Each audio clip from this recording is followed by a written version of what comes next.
Malgré une conjoncture économique fragile, l'économie tunisienne a montré une certaine résilience durant les premiers mois de 2025. Cette solidité relative se manifeste par une amélioration du rythme de croissance, une baisse de taux d'inflation, une révision positive de la notation souveraine du pays, selon le rapport du ministère des Finances sur le projet du budget de l'État pour 2026.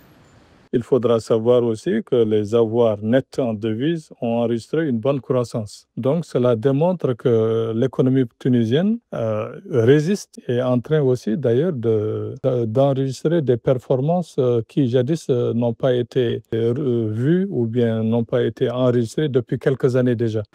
En 2024, le pays n'a enregistré qu'une faible croissance de 1,4% d'après un rapport de la Banque mondiale. Les perspectives pour 2025 s'annoncent toutefois un peu plus favorables, avec un taux de croissance prévu à 1,9%, confirmé également par la Banque africaine de développement. Cette amélioration modérée s'explique notamment par la reprise progressive de l'agriculture, soutenue par de meilleures conditions climatiques et par le redressement du tourisme.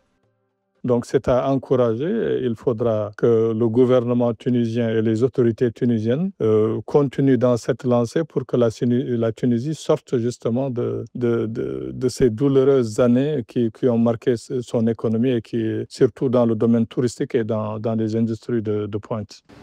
Dans ce pays d'Afrique du Nord, l'inflation poursuit sa décrue, s'établissant à 5,6% en avril 2025, un niveau proche de celui observé avant la pandémie. Malgré ces signaux positifs, la croissance tunisienne reste inférieure à la moyenne régionale, soulignant la fragilité persistante de l'économie. Les autorités tunisiennes devront ainsi poursuivre leurs efforts pour consolider cette reprise et renforcer la stabilité macroéconomique du pays.